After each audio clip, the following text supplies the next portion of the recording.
If you hear my voice and if you see my face, you are now in tune to another conversation with DJ Omeezy. And I got a special guest today. Like, if you're trying to be anywhere near this music game, the music industry, you need to pay full attention. Listen to this whole conversation. Once again, this is not an interview. This is a conversation. I got the one and only Ray Daniels, CEO of Radar, the culture referee, host of the Guys Show. It's not a podcast. It's a show. Yeah, I didn't want to put podcast in front of it. Yeah, man, everybody got a podcast, you know. But my dog got a show. It's limiting. Yeah. Don't limit yourself. For sure. How you doing today, brother? I'm amazing, man. Let's get it. Man, it's an honor to have you. You know, you've been really blessing me lately, man. You gave me a big opportunity. We're going to get in that a little later on in the conversation.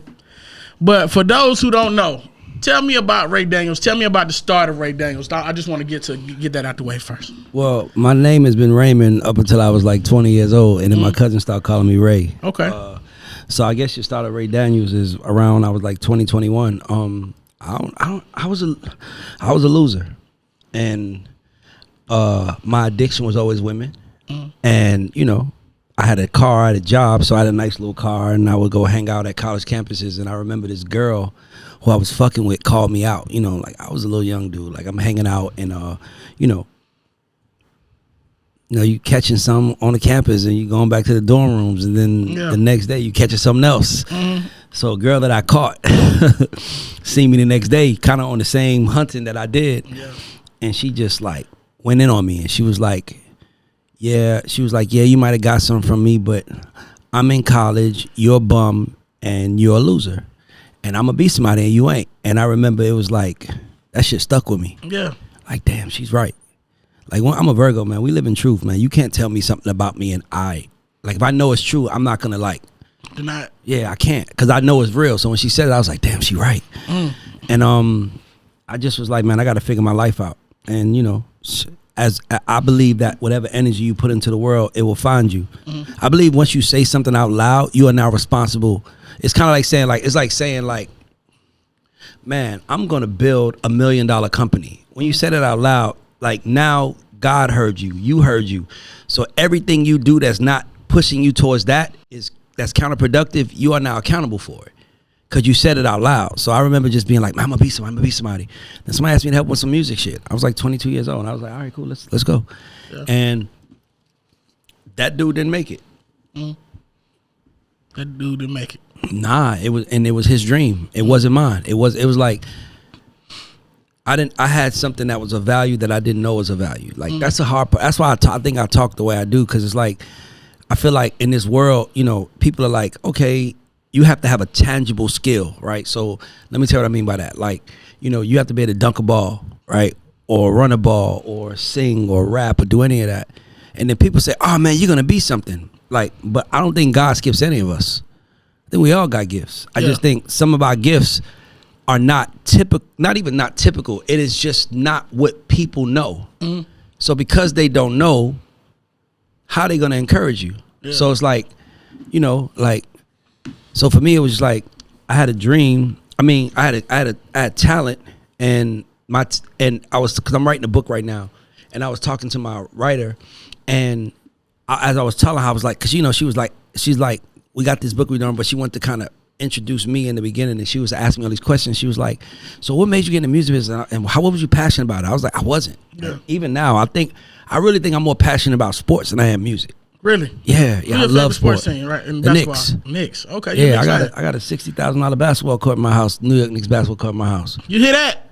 Yeah, I'll show you. I'll send you a picture so you can show it. But yeah, we're gonna pop that up. Yeah, I built the Knicks court with my name on it. But I was more interested in sports. But you know, imagine if somebody told me when I was 14, you know, man, you could be a sports agent.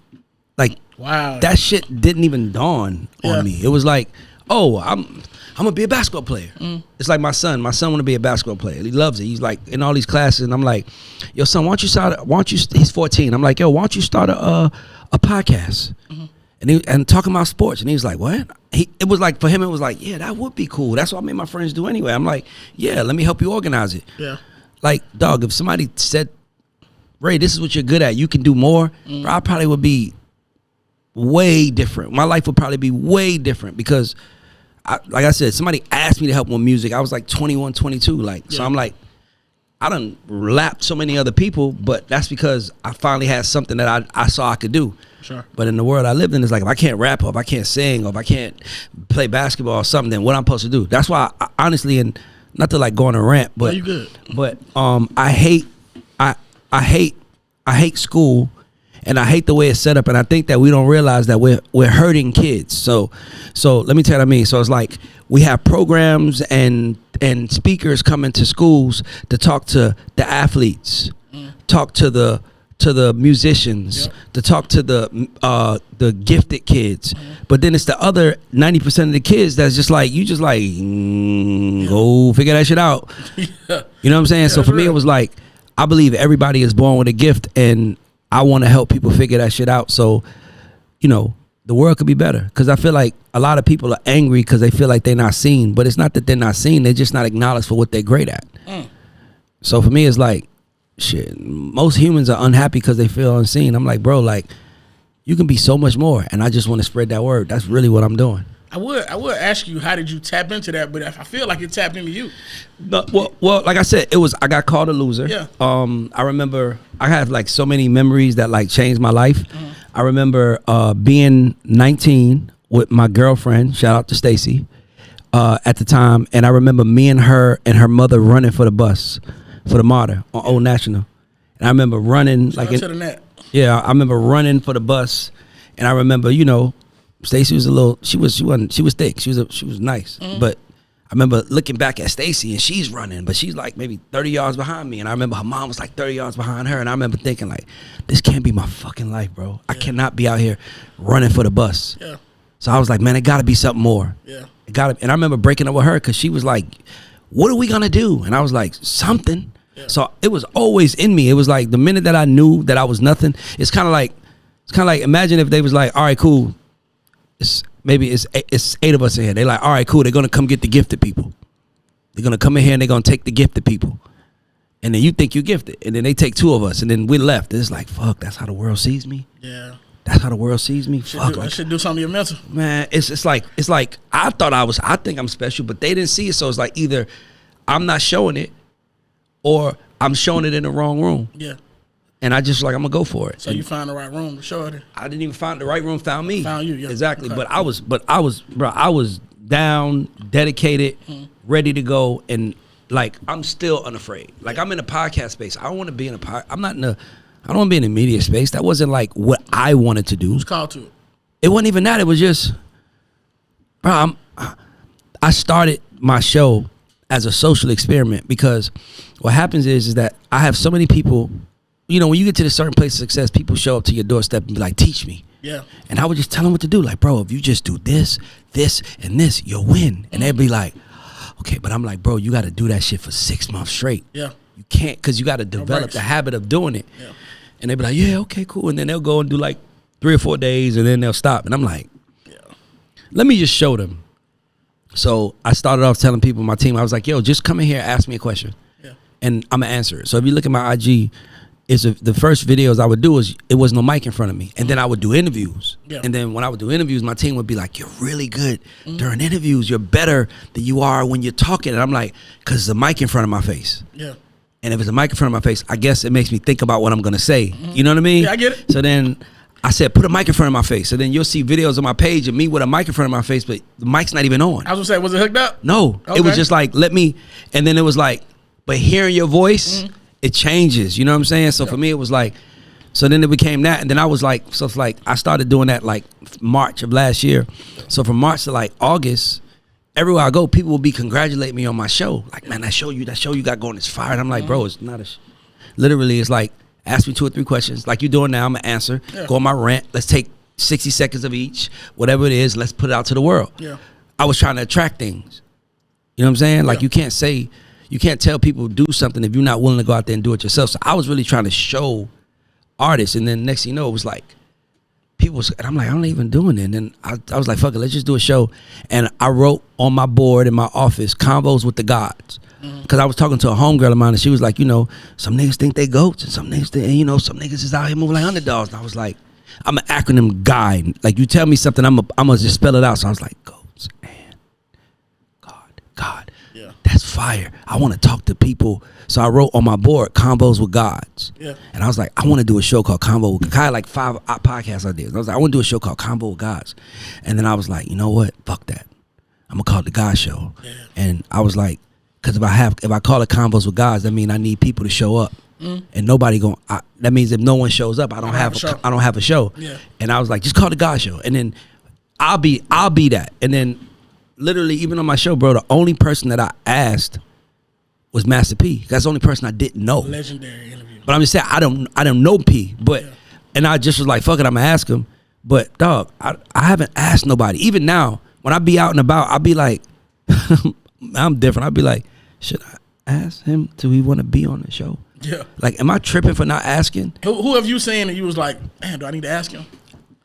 Nigga, everybody. Let me tell you. So I was talking to P, QC, and he was like, man, I love that shit you're doing. And I'm like, that's hard. I'm like, yo, should I ask him? Like, Yeah. because in my mind it's like, you know I'm doing it, and should I ask? I don't know. So, nigga, I was in Miami last week. I was down there with Timbaland. Shouts to Timbaland. We working on something crazy. And then, you know, me and Timbaland and Khaled at the table. And Khaled was like, yo, I love what you're doing. I was like, dope, man. He was like, you talk, blah, blah, blah. You doing that, and I'm like, thank you, bro. And I'm like, should I ask him? Because in my mind is like, bro, I've surrendered. Like, the shit, when it's time, the shit will come. When it's time, it'll come. So I've not asked anybody. I don't even know how to. Yeah. Because in my mind is like, bro, like, you know what I do is like, this our second one. The other one got fucked up. Yeah. Like, you ain't have to ask me. Yeah. You ain't say, I had to. I felt like I needed but you didn't have to. Yeah. I was like, oh, the shit got broke. Yeah. Just let me know when you do it again. Yeah, like, for sure. you see what I'm saying? Yeah, like, yeah, it's yeah. like, I see what you're saying. My because bad. it's Yeah, like, people like, man, you don't want to make Ray do. I'm like, bro, like, you don't have to ask me. Like, but that's what I think makes me great at what I do. You don't have to ask me. Like, you don't have to ask me to do nothing. I'm gonna fucking do it. If I walk in the room and I see something needs to be done, I'm going to do it. Yeah. That's just who I am. So I don't know how to ask for things, but you know, I'm just getting started, man, and you know, it's doing good. Yeah, man, I love it. I'm an avid watcher. I watch all the time. I'm subscribed. The God Show, the God acronym is amazing to me, man, because it's like that was one of my questions, how you come up with that. Yeah. Because my caption for the Atlanta Commission was current underdog, future GOAT. Exactly.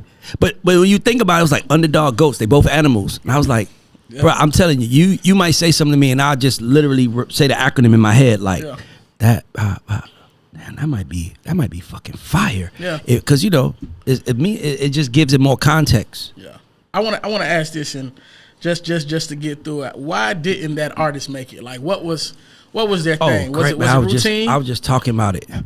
I think, man, when the world tell you have something, that's like sometimes the worst thing that happened to you. Okay. It's like telling a woman she pretty, right? It's like if you tell her she pretty enough, she don't feel like she got to try. Yeah.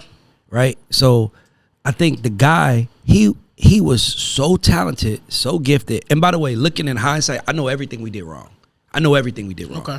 But the most important thing we did wrong was he was the talent, but he didn't want to be the talent.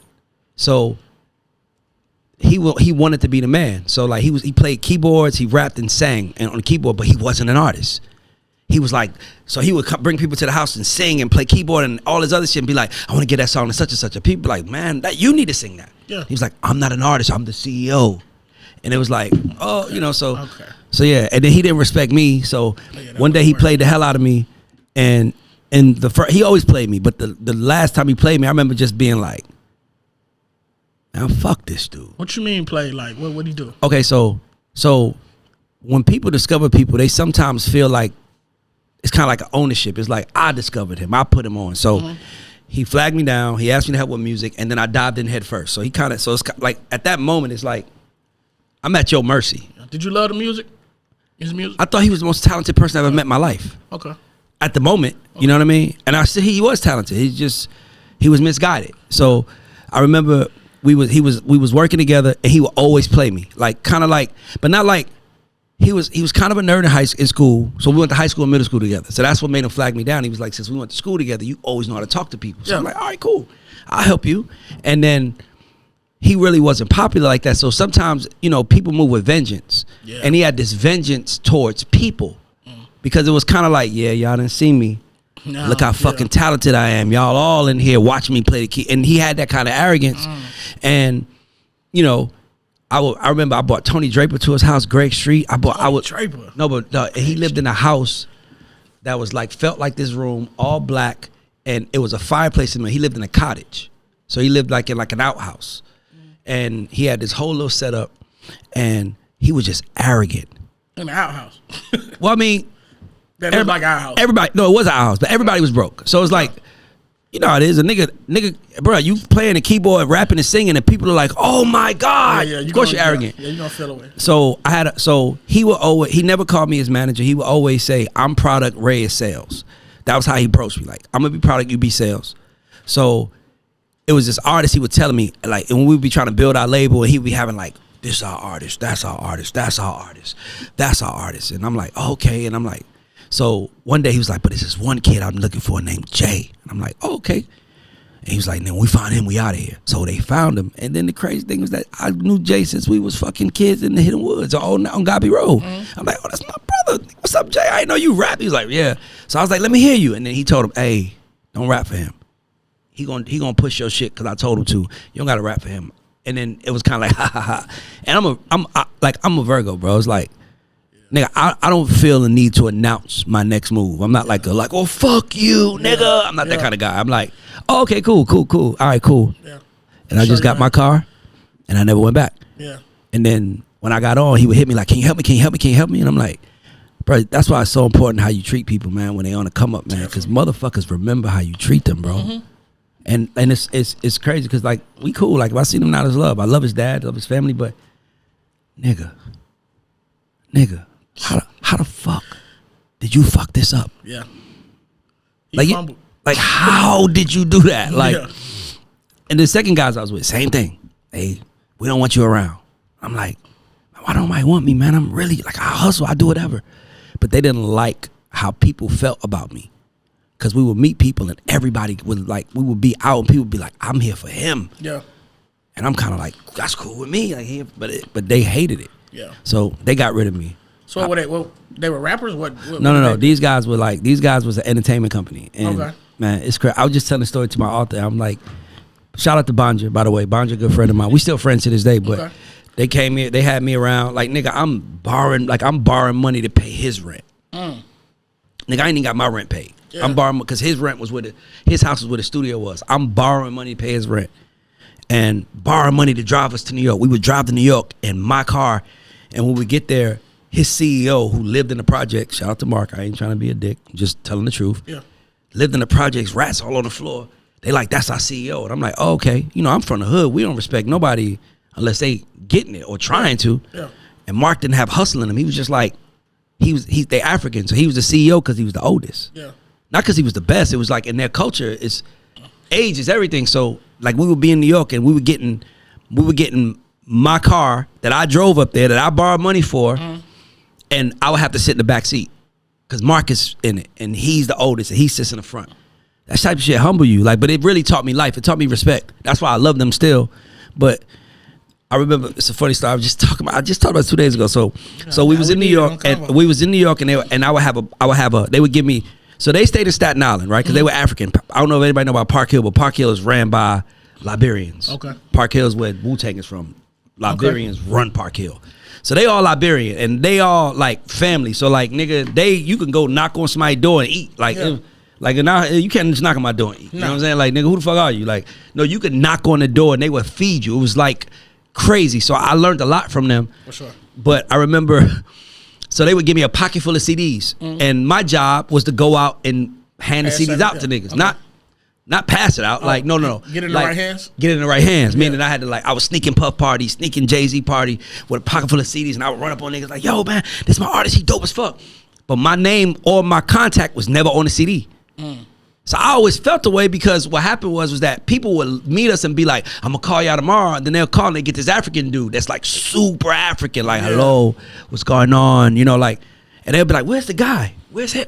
So then they'll bring me to the meeting and people would be like, hey, I remember you. Yeah. But I kind of had to sit in the corner. So we met this guy. So we was fucking with Puff's. Puff had a big white publicist named Lizzie Grubman. She was huge. She was like the white girl that put on the Hamptons. She's like the white girl that brought the Hamptons to like black people, for what I know of. I might be wrong. But she had a friend, and they met us. They was like white girls. They loved us. They was like, we young black niggas trying to come up. They would let us in the club and such and such. Roots have a party here. Be there at 9 because I can't, like they was looking out. So then they met this guy named, I don't even remember his name. I could find his name because he sued UBS Payne Weather because he posed in Playgirl magazine when he was in college. Okay. And he became a trader, and they found out and they fired him. And he sued them for like $70 million. So he met them at a Puff party. You won? Yeah, he won. Okay. He met them at a Puff party buying Puff a $20,000 bottle. Like one of them dudes that bought Puff a $20,000 bottle was like, let him know I bought it. Let him know I bought it. So they was like, okay, we want to be in the game. Yeah. So they was like, we got these kids you should meet that want to be in the music business. So that's us. So they haul us like, y'all, I got something for y'all. I got this guy. He got like 60 million. He want to be in the music business, and he willing to put money up. That was my first time I ever ate at Houston's. Okay. It's a true story. I hate the niggas I came up with. Like, how you tell stories sometimes, you be like, these fuck niggas. how? Man. Not even fuck. It wasn't even that they fuck niggas. They, Banja, even George, all these people I'm talking about are good people. Good people, okay. They just dumb. Just went right. No, it's not even. It's just they overestimate themselves and underestimate everyone else. That's dumb to me, right? Yeah. That's what I mean by that dumb. So we meet the guy. The guy tells us, meet him at Houston's on like 20th Street or some shit. We took the ferry. It's a good story, by the way. We took the ferry from Staten Island to the bottom of Manhattan, and we walked 2 hours to Houston's. 2 hours. Damn. Yeah, because we didn't have enough money to catch the train, or the bus, or cab. So we walked, right? And the whole time we walking, Banja is like, I don't care what they do, because they kind of had like a pride. They kind of had like a pride about themselves, because they kind of felt like, well, they want to talk to us, then let's be about our business. Yeah. So, but they knew me. They liked me and Noah. So they was like, well, we get in there. Y'all better not eat. Yeah, I know it sounds crazy now, but they was like, they was African. They was prideful. So nigga, we walked 2 hours. So it's very important context to like, imagine walking 2 hours on a sunny day and you get to a restaurant, nigga, I want to eat. Yeah, for sure. But this nigga told me don't eat. Yeah. So the dude walks in the restaurant, and he walks in and he's like, nigga pulls up in the new bands, the girls, like, he orders shit. Give me champagne, this, all this shit. He's like, and give me some finish there, man. Y'all hungry? We all sitting across. We was like, nah, we should. Nigga looked like. What's wrong with these niggas? And then he looked at my artist, Noah, and he was like, he's hungry. Swear to God. He was like, he's hungry. Yeah. And he was like, are you hungry? And Noah was like, kind of gave like that little, you knew he nodded his head, but he didn't want nobody to see. He was like, give him a cheeseburger and fries. Give him that. And I was like, I want cheeseburger and fries too. Yeah. Then the dude's looking like. So then this motherfucker, I always fuck with him. And then his little brother, who was one of us, was like, I want a burger too. And then this nigga's like, I'll take salmon. And I always felt him. I'm like, nigga, you shouldn't have ate, nigga. Yeah, no, you should have. It's your bright and idea. if you ate, nigga, you should have ate a burger like everybody else. So anyway, he sits at dinner. He's, when you around people with money don't really have time for like, they don't really want to hear you. It's like kind of like when you walk into a car dealership. You know a car you want to got, nigga, I don't need to hear about the engine and shit, nigga. Give me that Lambo, nigga. Yeah, give it to me. Give it to me. That's what I want. I came here for that, So he was like real short with us, kind of like, look, so I got money, I'm gonna put it up. These girls gonna make the deal. Y'all good, talk to y'all later. So the next day, we go to the girl house, and this was the end for me with these guys. So we go to the girl house, the publicist, she live in Lower Manhattan, and she's like, all right, so look, Christian is ready to put up, I think his name was Christian, he ready to put up $200,000 right now. Y'all, how do y'all feel about that? We was like, nigga, we about to make it. This is it. So she said, all right, cool. So he told me to make the deal. So he gonna put up $200,000. What percentage of y'all company do y'all want to give up to him? So before anybody in the room could react, I say half. Like, I'm like, half. But I kind of was like, because these niggas had me in check. Like, nigga, I was like, they do boy. Like, it was kind of like, I did all the work, but if I said something out of line, they would punish me. They were like, kind of like, oh, well, Ray, you stay in the city. We're gonna go eat. They was like fucked up. So I was like, ha, ha. And then they kind of looked like, no. And then Bonja was like, 200,000, we'll give you 5%.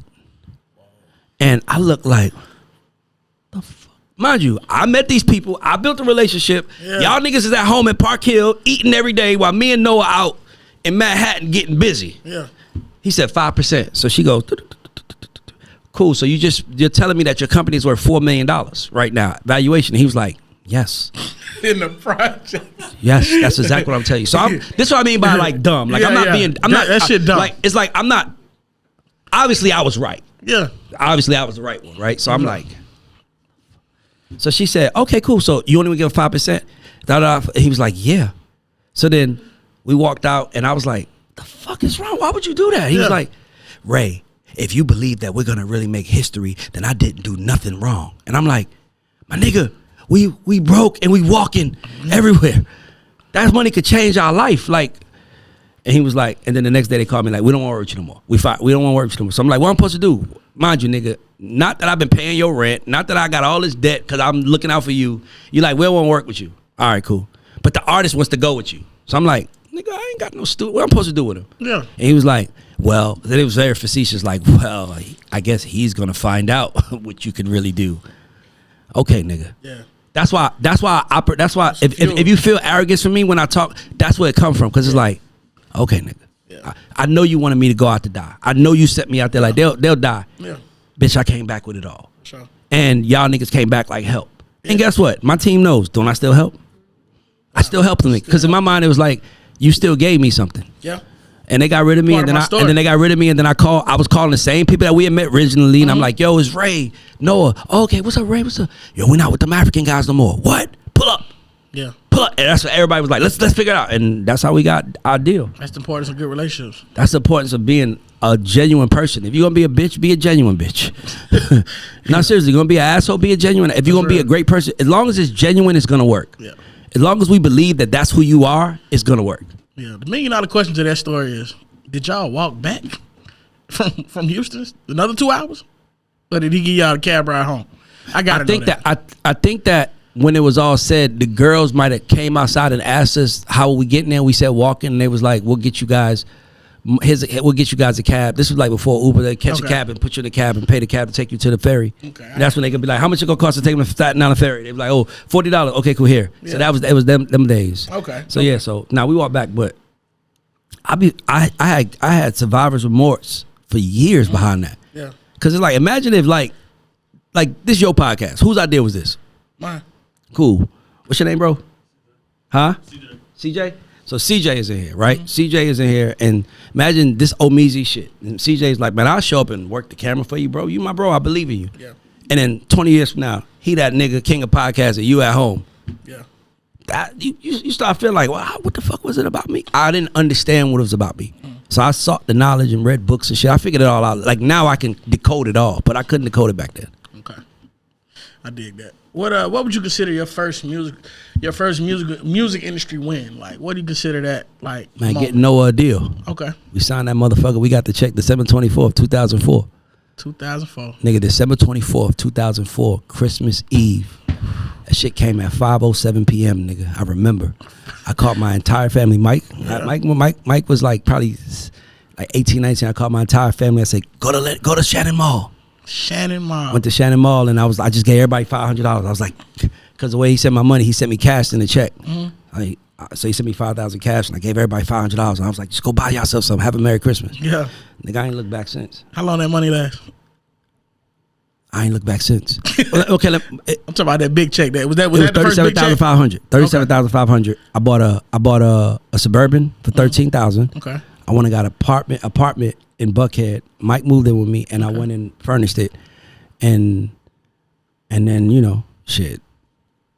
What happened? I remember. So 2005. That's how I survived, and I cut a deal with a studio for $100 a day to use the studio to make an album, and then we charged back Jive and charged back Jive like 15,000, 20,000, and then me and my man would bust down what was left, like paying him for the studio and then bust it down. So I was always a hustler, bro. I was always in the room saying, how can we make this shit last? Like, Yeah. Always.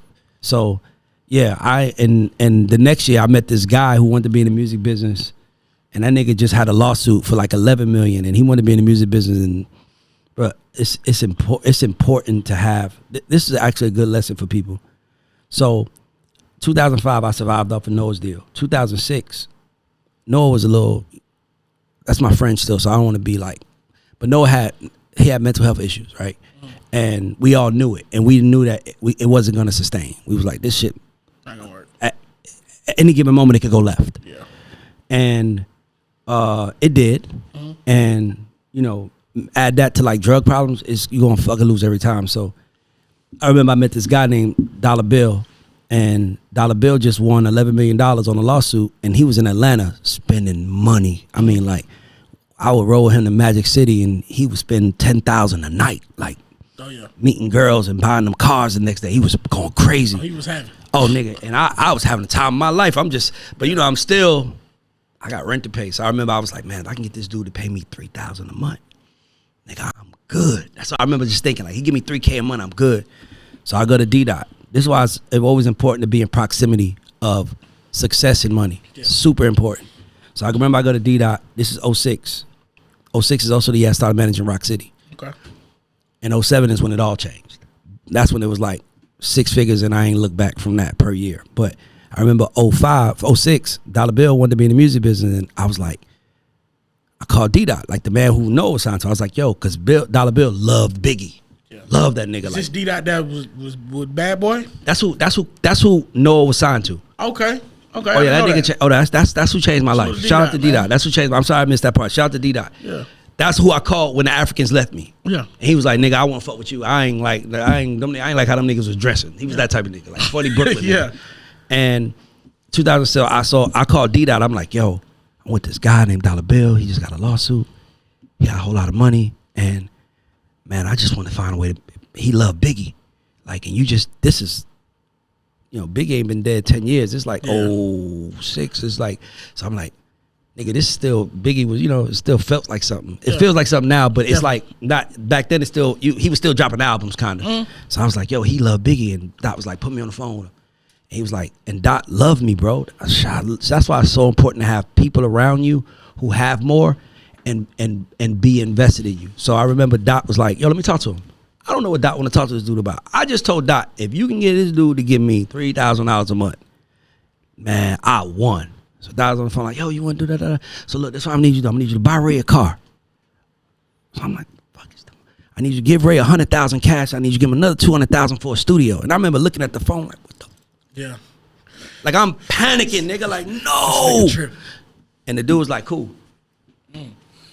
And nigga sent me and D-Dot, he sent us $300K. And Dot was like, he held on to most of it, but the $100K was for me. And he was like, so the $100K, so because we sold him a point on Noah album. Like, I always been hustling. He was like, yo, you want to be in the music business? Let me give you the first play. I got to sell you one of my points, $60K. So he sold that. Then he was like, yo, you got to give me another $150 for the studio. He got that. Then he was like, I give $100 to Ray. So he was like, all right, that $100, you want to give me something? I was like, hell yeah.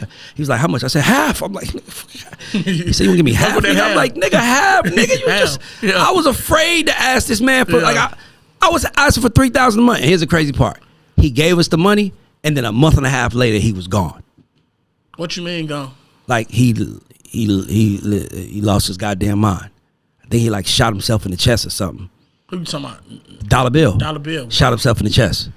And he was gone a month and a half later. So, like, if I would have got the $3,000 a month, that shit would have lasted 2 months. Yeah. You know what I'm saying? At the most. So, wow. Dot got the money, and I remember Noah got dropped, and I told Dot, I was like, hey, how much we got left? He said, like, 100,000. I was like, send me my half, nigga. Yeah. So that's how I survived 06. And then 07 is when everything hit. Yeah, right. That's when we did the $1.5 million deal, nigga. I ain't had a broke day, not even a almost broke day since. How did you know Rock City was talented? Like, how did you know they were something special? I didn't think they were special. You did? Nah, I just knew that Tehran was the first person I ever met in my life that I felt like was going to win with or without me. Okay. It wasn't about special. He just was willing to do the work. Okay. Like, you ever seen a motherfucker that sweep?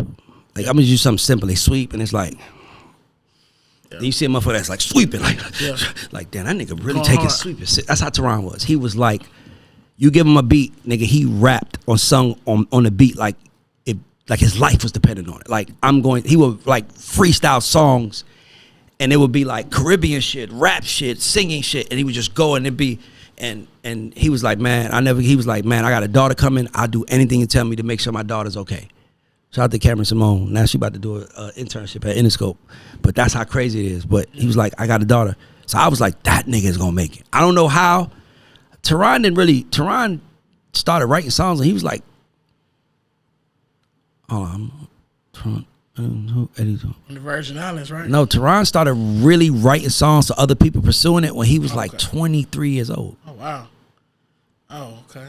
It wasn't like he was like 16. Like, nigga, Jonte Austin, for example, wrote Sweet Lady for Tyrese when he was 16 years old. Yes. You know what I'm saying? Like, Teron was 23 when he started trying to write. Not when he caught his first hit. When he started trying to write. Yeah. But the nigga will write 50 fucking songs a week. And That's every dedication. song he wrote, if you told him it was bad, he was like, all right, cool, why is it bad? The intro too long. Okay, cool, perfect.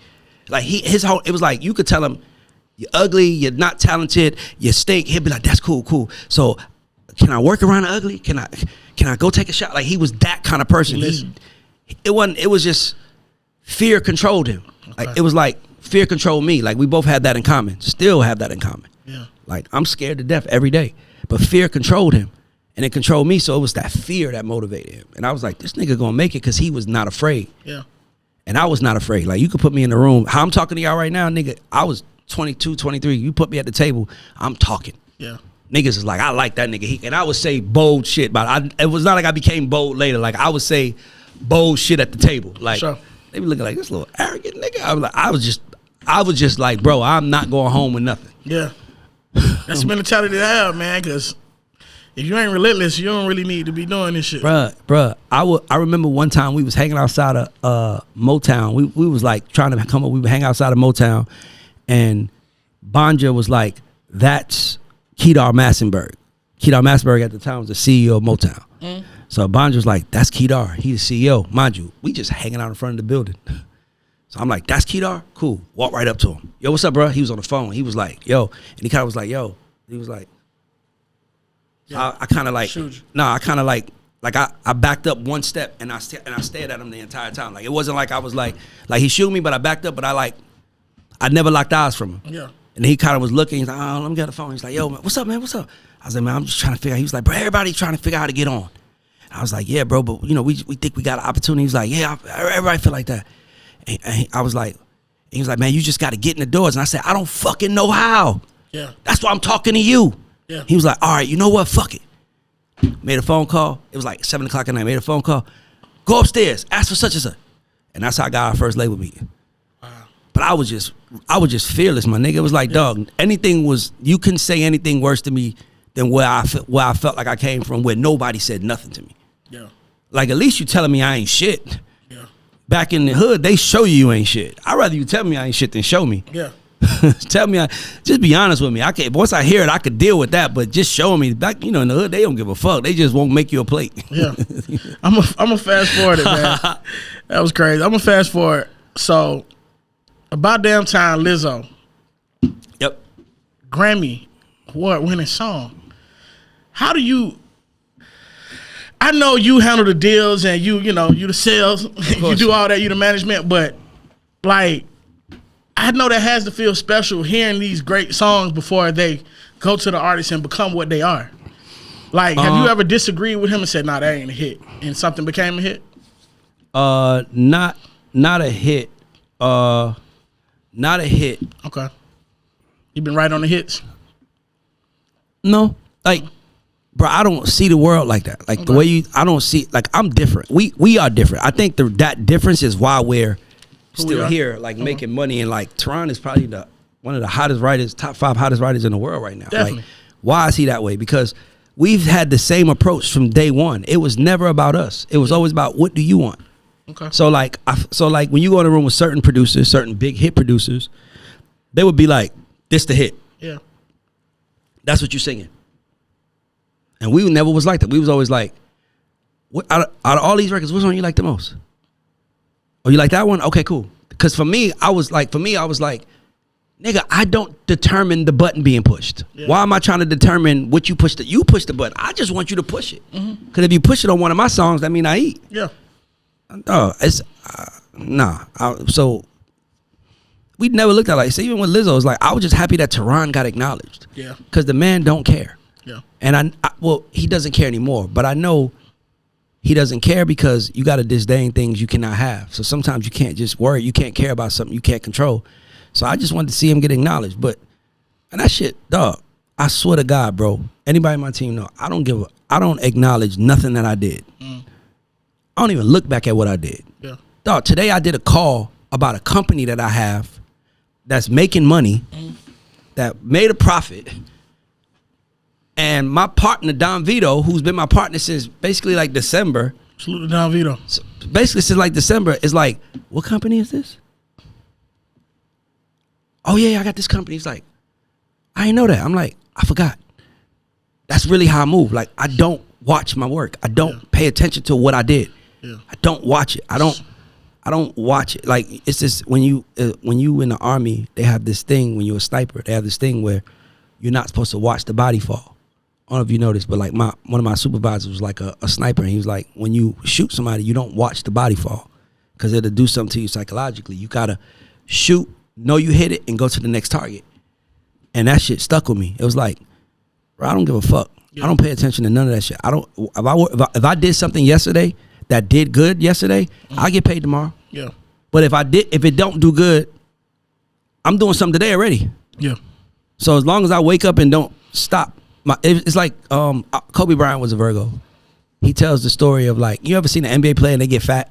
Like, they be fat. You know why they fat? Because they stopped doing the habits that made them skinny. Because they retired now. Yeah. And out of their routine. Not out of routine. So that's why Kobe, it's crazy that he passed away, because he passed away being Superman. Mm-hmm. You know what I'm saying? But like, he was like, I'm going to do it all. I don't care if I'm in the league or not. I'm still waking up at 6 a.m. I'm going to the gym. Yeah. I don't give a fuck if I got a hit record out or if I made $100 million. I'm going to do my job today. Yeah. And I'm going to do my job tomorrow. I will enjoy what I did on the weekend. Yeah. And usually I go to see my kids and they don't give a fuck what I do. They just happy to see me. So yeah. I don't get caught up in the hype of what I do, bro. For sure. I don't give a fuck about what I do. More people are impressed by what I do than I am. Because I'm doing it. It's like, nigga, this shit hard. Yeah, I'm trying to do other shit. I'm trying to move other shit. I'm doing the God show. Like, I got so much other shit I got going on. Nigga, you think I'm gonna sit around and bask in what I do? Yeah. I don't understand that shit. Yeah. With that mentality, do you even have obstacles? Like, are you even able to like? Hold on, what's the question? Are you able to grasp your obstacles? Because like with that mentality, I feel like I wouldn't see shit. I'd be like, fuck that. I'm going to the next thing. Do you even have the chance to acknowledge like the difficulties? That's a great question. Okay, so here's the problem. Okay, so I read a book, changed my life, 17 Secrets of the Millionaire Mind. Okay. If anybody read that, if anybody want to be a millionaire, I swear to God, you read that book. It's called 17 Secrets of the Millionaire Mind by T. Harv Eker. Okay. Changed my fucking life. One of the secrets is rich people are bigger than their problems and poor people are smaller than their problems. Nigga, I bought a condo in 2021 and nigga, I got scammed out of $121,000 in cash. Yes, nigga. Scammed out of 121 because I sent the wire and then the next day I went to sign and they was like, basically their shit got hacked, I got scammed. Never got the money back. Everybody like, how you gonna get over that? I'm like, I'm bigger than that. If $121,000 scam is gonna stop me, then I ain't meant to be as great as I think I'm gonna be. Wow. So it's like I don't obstacles to me, but here's the problem though. Listen. Okay. The people around you. That's where my stress comes from. My stress don't come from me. Nigga, first of all, my house is paid off. My cars are all paid off. Everything paid off. My mom's house ain't paid off, but I got like $1 million in equity in the house alone. Yeah. Like, nigga, thank God I made some smart business moves. But the thing I would say to you is that I prepare, like I live my life like no money is coming. The people around me don't. Yeah. They got to treat themselves. They got like, nigga, you just fed me some fried chicken. He's like, I'm like, nigga, that's it for me for the day. Yeah. Like I'm not eating no more for the day. I'm like, I'm good. I'm not the nigga that's like, man, that was a good Omeezy interview, man. Let's go to Marcel's and eat a $400 dinner. I'm not that guy. Okay. Like, I'm like, work done? Y'all don't need me for nothing else? I'm about to go home to the family. Yeah. That's me. Like, I'm just not that guy. I don't get caught up in my own hype. I plan on it. Yeah. I promise you I plan on it. Yeah. And when I do, y'all probably won't see me for a while. Or if y'all do see me, it'll be Why is that? because I don't really care to be seen. I don't really care to be don't feel like I'm doing an interview. I just feel like I'm talking to a nigga I really fuck with. It's a conversation. But I'm saying I don't want to be seen. Like get it. I don't care. Like I don't give like most people, I said this earlier, most people problems in the world is that they want to be seen. Yeah. Nigga, I have disdained that. I don't care to be seen. If I'm seen, I'm seen. If I'm not, I'm not. Either way, I am f***ing happy. Yeah. I'm not here to be seen, acknowledged, and none of that shit. I don't care because if the cheers get you up, then the boos will get you down. Yeah. And I don't give a fuck about neither. Yeah. Real Virgo. They say Mamba mentality, but it's really Virgo mentality. That's real. That's what it is. Salute to the Virgos, man. Let's get into some music talk, man. I heard someone say, I forgot who said it, but they said Ray Daniels has a saying that when you talk about Atlanta rap, you have to treat T.I. like Jesus. Before Tip and I said that. after Tip. Yep. How important, I mean, I know how important, but how important do you feel Tip is to Atlanta, the ecosystem of Atlanta, and the ecosystem of Atlanta in the music business? I think he is the most important artist in Atlanta history. That's what I would say. Yeah. Because Solo artist, I would say. no artist. Period. Period. Over Outkast? Outkast. Let me tell you why. Okay. Because there hasn't been another Outkast. Yeah. There hasn't even been anybody that could duplicate what Outkast has done. Even as a solo artist, nobody is like Outkast is one of one. They are aliens. They could have been from Atlanta. They could have been from LA. They could have been from anywhere, nigga. They still was like the AT Aliens album and the Southern Playalistic album probably wasn't their biggest albums, but it established them in the city. But when they got to Stankonia and fucking Sorry Miss Jackson, that's bigger than Atlanta. Yeah, and nobody can duplicate their sound. Yeah. But T.I. on the other hand, how many artists, trap artists, street rap artists are here right now? Started a whole genre. He started it. Yeah. Like he started it. And before him, it was people like Pastor Troy and Kilo and those guys. But and Hitman Sammy Sam and Raheem the Dream. But Tip put Atlanta street rap on the map. Mm-hmm. So I would say he is the most important artist to contributing to it. Yeah. He made Atlanta niggas cool, street cool. Name another nigga before him. I would love to hear. I like to argue, so I would love to hear somebody. I agree with you, brother. I wish I wish I had somebody to say, but I don't. You know, I'm not saying I wish because I love Tip too. I feel like Tip is, the greatest solo artist that ever come out of Atlanta. So Yeah, I would say he's the most important. Definitely. I think it's gonna be all fucked up. go ahead. I think Future is a better artist than T.I. Okay. Why would you say that? Because Future, I feel like once T.I. lost his, I feel like once he got to like a really, really, really rich and happy and content space, it's like, what am I gonna rap about now? Okay. What am I gonna talk about now? Like, y'all know who my wife is, y'all know who my kids are, Yeah. y'all know what I've done, y'all know I'm the king, y'all know I'm all that. So I feel like he lost that edge. But Future, on the other hand, Future is the most, to me, he's the best solo artist in Atlanta history. Best solo artist. Okay. Not the most important. Okay. So By the way, if y'all was smart, y'all would take that clip and put up on the internet and start creating virality. Like, we that's how I think, by the way. we definitely But that's really, like, honestly, Future is he's the best artist in Atlanta history. T.I. is the most important. okay. Yeah. You just explained that. Yeah. I salute that. Yeah. So we just did the Atlanta Commission. Yeah. That show was amazing. Thank you, bro. Like, I don't think it's gonna be a long time before you see that many important people in one room. Passionate about the About the culture. That's why I wanted to do it that way. Yeah. Bro, I'm always fascinated by people. Yeah. Like, I love people. Like, I've learned from people, but I'm always like in LA, right? For example, I think the best rap artist to come out of LA ever is Kendrick Lamar. To me, right? I believe that, but I'm not. Why not Snoop? I got to hear that. Same reason for Snoop was more swag, but Snoop quote something that Snoop said that was profound. Quote something that Snoop said that was like, whoo. Snoop said it ain't no fun. He was about something, but I'm not gonna say that didn't take no thought, but the right nigga pulled it off. Kendrick is gifted as a rapper. Like, he's fucking, do you see him at the Super Bowl? Yeah. That nigga is different, bro. He's probably top 3 most gifted rappers ever. Jay-Z and Ye are probably the only ones I would put above him, but he's the most gifted rapper. That nigga's incredible, bro. Okay. So for me, it's like, but here's my point is that I say that. I don't know how LA niggas feel. LA niggas might feel like, nigga, why G that nigga? You know what I'm saying? Like, I don't know. Yeah. I would love to know. Yeah. That's why I did the Atlanta Commission. Okay. Because I wanted people to get an insight to Atlanta and how we think. Like, how y'all try to crown our kings. Y'all try to crown our goats. Yeah. Now, you can't crown an Atlanta goat. No, you can't. We can. People, That's what magazine did the 50 top greatest? Y'all can't do that. You can't do that for us. Can't. You can't do that for us. That's why the rule was you had to have went to high school here. Yeah.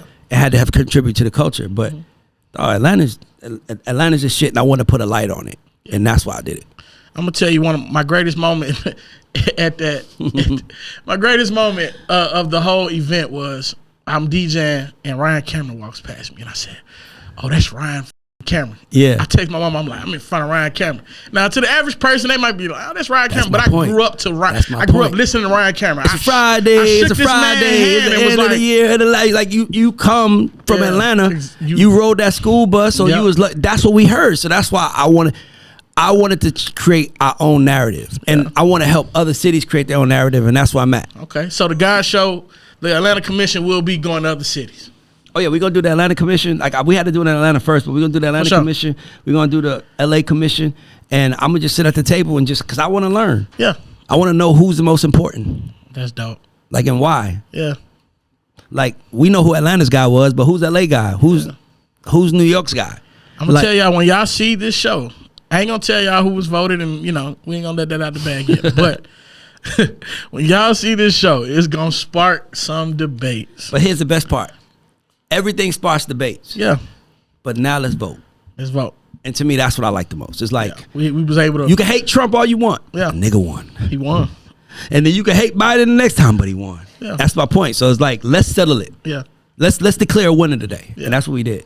Yeah. Let me ask you, who is your Atlanta executive underdog? Who is the underdog as far as Atlanta executives? Easy. KP. KP. Easy. Salute to KP, man. Easy. Who's the GOAT? I'm going to say LA. LA Reid. LA Reid. Yeah, nobody better than him. Yeah. They got to been around everybody. I ain't learned more from that. Nobody in. I can add LA, my 3 years with him up, and I haven't learned more from anybody else. Come on. Wow. Can you give me an LA Reid, Jim? Age is the most important factor when looking at talent. Ooh, that's one of my questions. That's crazy. Age. Okay, can you elaborate on that some more? If you look at all the great artists, they all got signed around the same age. What? 14, 15. Name the greatest artist. Name the artist you love the most. Give me some. Well, you gonna say rappers. No. Give me some artists. Usher. 15. 14. Came out when he was 14. Got signed when he was 13. Chris Brown. 13, 14, 15. Rihanna. 13, 14, 15. Justin Bieber. Yeah. 15, 14, 13. Like, Michael Jackson. Yeah. Prince got signed when he was 17. Like, if you look, the most important factor when looking at talent is their age, but not because age matters, but because age is the measure. Like, it's like, if you've been doing music for 10 years and you need 10 years to really become like that great. Like, if you look at Usher did Confessions when he was 24, got signed when he was 14. Michael Jackson fucking did Thriller, 24.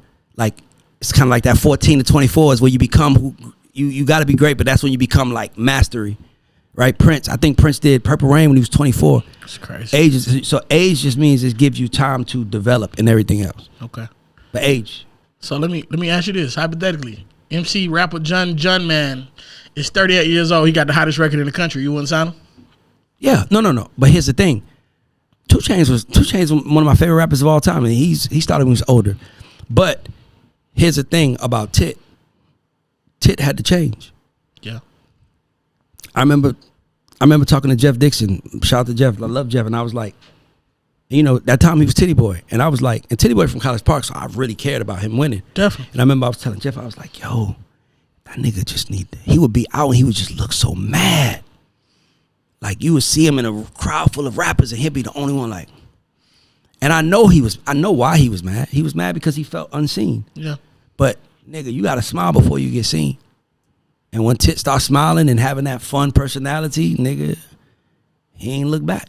Yeah. So the hard part about age is also it's hard to teach your old dog new tricks. Yeah. And you really can't. The dog just gotta want to change. Sometimes the dog don't want to change. That's a gem, people. That's a gem. Sometimes the dog don't want to fucking change. I'm telling y'all, sometimes, you know, nigga, it's the hardest thing is talk. I have an artist that I just got signed, and I remember we was arguing, and one day he was like, you know, I know you think because I'm older, da-da-da, and I'm like fucking 17 because you said about age. I said, you're proving my point right now. What do you mean? I said, nigga, if you were 17, you would be more eager to listen. But because you're 25, 26, you feel like you can't tell me nothing. But if you didn't need a Ray, you would be eating without a Ray. So shut the fuck up and get in line. Learn the game. That's real. Arguing, I don't got time. I don't want to argue with no old 30 years old. To this is who I am. I was arguing with another artist. They was like, you don't know my audience. I said, you don't either. Because if you knew your audience, you would have millions of followers. Yeah. I know my audience. Yeah. That's why my following has quadrupled. Yeah. Because I know my motherfucking audience. I know what they want. I know what they don't want. I know you don't know your audience, motherfucker. So guess what we should do? Figure out what they want. Yeah. That means go out there and trial and error. But artists are afraid of looking bad. And I'm not afraid of looking bad. I'm not afraid of it. That's that fearlessness. Well, you have to, bro. Yeah. Bro, you have to be fearless. Well, I live in fear every day, but you can't allow fear to stop you. Charlie, yeah. If I feel fear, I'm running towards it. So say if I'm like, man, what's on the other side of that door? Yeah. Nigga, I can't let that sit in my body. I gotta go. I'm going to go see what's on the other side. That like, nigga, if it's gonna go down, let's make it go down. But I'm not going to stress myself out saying, what is it? What is it? Yeah. I'm just going for it. Yeah. I'd rather run to the fire than run away. Yeah. I don't like the way I ran my whole life, early childhood. I don't never want to run again. Yeah. Never. Besides L.A. Reid, who is? Give me another name of someone that was influential in like helping you become what you are today, like a mentor, somebody that gave you some real game that you still apply today. I'm gonna say my Uncle Michael. Okay. Who my brother's named after. Okay. Uncle Michael. But you know, that's for me because he was the first person in the house, kind of like telling me like I was remember being like 10, 11, and him being like, you gotta break the cycle, and I'm like, what the fuck cycle are you talking about? Yeah. You gotta break the cycle, Ray. You gotta break the cycle. And I was like, so when I finally got older and I realized, damn, I'm in a cycle. I'm 18 working with my mom. My mom is working the same company I'm working for. Like, fuck, this the cycle he's talking about. That's what made me say I gotta figure it out. So I would say my uncle, but I'm gonna say D-Dot. Okay. D-Dot Angeletti, bro. Like if that man didn't do what he did for us, bro, I wouldn't be shit. And it's another part to the story that's very important. So I was managing Noah, and when I was managing him, you know, he also lived with me for like 3 years, right? Sleeping on my couch. So we finally got a deal. So, you know, of course I'm new to the game. I'm like, I guess I got to get paperwork now. Yeah. So I'm trying to get paperwork on Noah because now I know he about to get a deal. Because I always felt like I shouldn't ask for paperwork if I can't show I could do something. But nigga, I've shown I could do something. Yeah, it's time now. And I remember I was like, yo, Noah, so we're going to do paperwork. I'm going to do 20%. And I told you how much my first check was, right? I said $37,500. Very important because Noah's advance was $50K. When it was time for him to give me when it was time for his advance, that means my first check would have supposed to be $10,000. But Noah mom was like, who the fuck are you? We ain't paying you. You ain't my son putting you on. I'm like, I was taking care of this nigga. Yeah. What the fuck was y'all? On my couch. He's sleeping on he wasn't living with you. You ain't no manager. You lucky you here. So I called D-Dot and I was like, man, Noah mom don't want me to get a percentage. And he was like, what? He was like, welcome to the music business. I was like, yeah, man. Nigga, I don't know what the fuck to do. Mind you, I was the engine. I drove me and Noah to New York. I did all the work. I was the one that D-Dot was like, I need y'all in New York to record. I'm driving my car up. So D-Dot knew what I did. So Dot was like, man, how about this? When I got Noah his deal, D-Dot walked in the room and told them he produced every song. He didn't produce one. Nigga, I made all the records with my producer friends, like DJ Toomp, Bangladesh, Bam and Ryan. Those are the guys that made the songs. Wow. But D-Dot in the room telling him he made it. Hey, nigga, I ain't saying. I'm like, yeah, he did. Yeah. So when the deal got done, nigga, D-Dot didn't really do nothing besides. Now I want to say he didn't do nothing because he was who he was. But he sent them the music I made. And nigga, when they gave me a check, Noah's advance was $50,000 and D-Dot's advance was $75,000. What's 50% of 75,000? $37,500. Then he gave me half his advance. Cause he was like, nigga, you did everything. Here, man, I'll take care of you. So I wound up coming out better. That's why I know God got me. Cause I was just happy to get 10, but I wound up getting more than that. So I remember we got our check December, but we couldn't cash it till January. Yeah. I couldn't even. That's why I always say my January is when I started the music business because you signed the deal like 2 days before Christmas and the industry is shut down. So all I'm just waiting for is, I'm just like, I guess we start next year.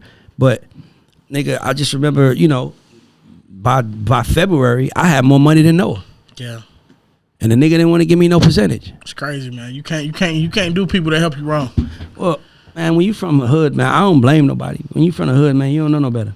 Yeah. Nigga, if you knew better, everybody would be richer. Yeah. Most people are poor because it's not they don't have access to making money. They just poor because they don't have access to the information on how to move to make the money. Yeah. So when people, I was talking to this rap girl and she was saying something to me and she was like, and it's funny because artists, it's weird that I think that the gift that I had was that I always put myself in the position. So let me tell you what I mean. This is important. So like let's say, and women should understand this because women have the most number one commodity in the world. Like, right? Sure. Like since the beginning of times, and I'm not saying nothing new, I'm telling the truth, right? So I remember, this girl, female artist, is like, I just want to do music. And she was like, and niggas don't be in my DM if you ain't helping me do music. And I'm like, let's see how far that gets you. Because that's very equivalent to a nigga trying to get in your drawers and saying, I don't want them. How would you feel? Now you like, well, shit, I'm gonna give you what I want. Then am I right or wrong? As you a woman, like, okay, if you only want nigga, I'm gonna give you pussy when I want some, right? Mm-hmm. That's dumb. Yeah. Because you care about it. So it's like, look at it from this standpoint. So you're doing the same thing that you hate men doing. If it ain't about this, I don't want to talk about it. Okay, cool. Let's see how far I get you. This shit is about seduction. This shit is about making people care. That's what this shit is about. Dog, if a motherfucker love you, you get 100 chances. The motherfucker love you, right? Yeah. Motherfucker don't know you, you get one. Yep. Okay, so instead of focusing on a one and saying, if you get this one chance, better be right, focus on making motherfuckers love you. Yeah. Then you'll get it all. Boom. Easy math to me. So for me, but it's like, you know what it is? It's just people don't give the world what they want. Yeah. So like you as a young lady, she's a female rapper. I didn't even give her the speech because I was just like, I don't got time to explain myself to motherfuckers. You won't make it. That'll be okay for me. Like because my mind is like, bro, like I just don't get people. I just don't get people with that. But anyway, I'm like, how do you want a man in your DM? How do you want a man to approach you? Like, just be honest. Like, do you want him to walk up to you like, hey, how you doing? I'm such and such, da da da. Yeah. Okay, if that's what you want, then that's how you should approach people with your music. Hey, I'm such and such, and I do music. Yeah. Not mother. If you ain't giving me this, don't call me. Okay, let's see how far that gets you. Yeah. So it's I give the world what I want back. So basically, that's like her version of 2 Chainz needing to smile. Basically, right? Yeah, it's like it's like 2 Chainz smiling made him more approachable. Mm-hmm. Him being more approachable made more people want to be around him. Yeah. Then it's the same thing. It's like, bro, you have to seduce people. You have to make people. That's a lesson LA taught me. He said, every interaction is either seduction or reduction. Either you seducing somebody or you reducing somebody. Mm. So that's why I'm like, my brother, him like, man, the shit you do on me didn't work. Hey, I'll do it again. Just let me know when. Man, I know you're busy. Nigga, I just said, just let me know when. Yeah. Like, I appreciate that. I'm gonna make it easy because I'm like, either I'm gonna do it or I'm not, right? But if I'm gonna do it, then why would I make it hard? Yeah. Man, I'll be there, man. But that shit gotta be 45 minutes. I won't be out by this time. It's like, nigga, don't do it if you don't want to do it. But if you ain't gonna come in here and do it like you would do it, then don't do it. Yeah. And brother, I appreciate you, bro. For sure. Doing it. Man, so in closing, man, what do you want to be your legacy when you leave? Like, what? When people think of Ray Daniels in 100 years, what do you want them to be? What do you want them to think? Like, what do you want them to show? Like, what examples do you feel like they should have gotten from you? Here's the best part. Knock on wood, anything ever happened to me, I got hours and hours and hours and hours of footage to let people know who I am. For real. And you're either, some people, I think Michael Jackson's the greatest fucking artist of all time. I agree. Some people call him a child molester. And that's just a fact. That's not me. Like Michael Jackson, I love him. But I'm saying, some people, who gives a fuck? It's about how you receive it. Because he's greatness to me. So that's something I'm chasing. Yeah. If you see him as something else, that means you might have some other shit going on. It's your perspective on life. Some people see opportunities. Some people see obstacles. Some people see problems. Some people see challenges. Nigga, my perspective is, whatever you see, either that means you're my people or you're not. Yeah. And if you're not my people, why the fuck do I care what you think anyway? That's real. That's 100% real. You think Donald Trump give a fuck about what y'all people say about him? I don't give a fuck about y'all. I'm about to come in and take this goddamn White House. Fake news. Exactly. Exactly. Like he knew the press didn't like him, so he discredited him from the jump. Fake news. Yeah. So I don't really worry about only thing I tell you is this, is that one day my kids, Miyoki Daniels or Little Raymond Daniels, are gonna walk in the room and say their name. And based on how their dad was, that's gonna determine how people treat them. Either, like if I'm a piece of shit, they're gonna treat them like, oh, your dad's a fucking sucker. Like, they still might give you a chance, but they're gonna be like, your dad's a nigga. But if I'm a good person, they're gonna be like, oh, you such and such son? Oh yeah, come on. Don't with her. Yeah. Don't touch it. That's my man, daughter. Yeah. So for me, I give the world what I want the world to give me and everybody with me. Wow. That's powerful. Man, Ray, I thank you for coming, man. I appreciate the game. I can't wait to even watch this myself because you dropped so many gems today. I appreciate you. And real quick, because last time we had a conversation and we had a small debate about what's the greatest R&B song of all time, man. The greatest R&B song of all time? I think that's a little unfair to say because here's why I say that. Because it's hard to compare New Edition to Stevie Wonder. Mm-hmm. They both have greatness, right? And it's also hard to compare New Edition to The Temptations. Yeah. Like, My Girl is one of the greatest songs ever written, but for the time it was written, that was some shit. I don't know if you could write My Girl. Let's say for the last 30 years since that, from I would say this, 1980 to now. That's 40 years. But I would say this. Yeah. I would say this. I think the greatest R&B song is between two. That's fucked up. It's New Edition, Can You Stand the Rain? SWV Week. Okay. I just think that I agree with one of those. I just think that, which one you don't agree with? I love Week, but I would put but notice I said female, male. You're right. Okay. Can We Talk ain't better than Can You Stand the Rain? No, it's not. I agree with that. I agree with that. But if you want to do solo artists, then that's right different. There with it. It's there with it. I don't think it's above it or under it, but it's right there with it. I can't say it's just, What you say? Go ahead, y'all. Can You Stand the Rain? Can We Talk? She don't know them songs.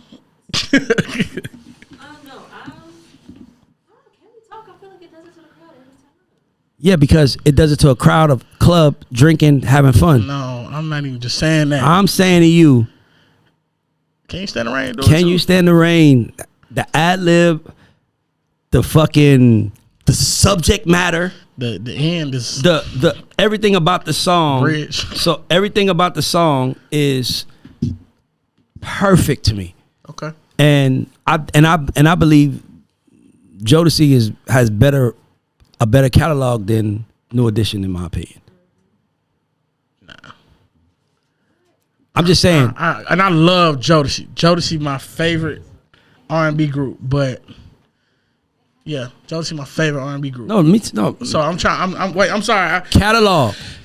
Let me think. I'm matching this shit up. Catalog. You got catalog. If they did a 5-song versus right now, we got Freaking You. Can't Stand the Rain. Got Cry For You. If It Isn't Love. Come and Talk to Me. Fiendin'. But New Edition. What's another New Edition song? Like I know them all. Cool It Now, Cool It Count Me Now. Out. I know Mr. Telephone Man. I know all those records, but I'm saying. So all right, wait. Let me say this. So do we add their Umbrella? Do we add the Bobby Brown, Hell the no. Bell Bill DeVoe? Hell no. Oh Okay, no, that's I can see that then. If we Nah, not, I'm if we talking not just doing New all that. Edition? No, just New Edition. record for record. And mind you, New Edition is my favorite group of all time. I don't know. I got Catalog. on that one. I love Jodeci. I feel like Devontae Swing don't get his credit. But man, that's one to think about. Man, Am I tripping? if Jodeci records drop right tripping. now, Jay think I'm tripping. if Jodeci fucking take my money, if a nigga put that same record out right now, Going crazy. nigga, he is out of here. Okay. If a nigga put out you, and the crazy part is that you forgot Stay. Forgot Stay. You forgot Forever My Lady. You didn't even say that. You forgot. You and I. You forgot, bro. Nigga don't know about you and I. Bro, You and I is bro. a heater. New Edition was the only one. They was the only ones. They was the time. beginning. They was like the bridge between the old school Jackson 5-ish records. Ralph Tresvant sounded like Michael a Jackson. young Michael Jackson. Yeah, young. They was the bridge between that and what became New Jack Swing. Right? Yeah. But record for record, Jodeci has a better catalog than New Edition. And if I ask you, anybody in this room, this is how I judge catalog, by the way. Go ahead. Which one would you want to own? Ooh.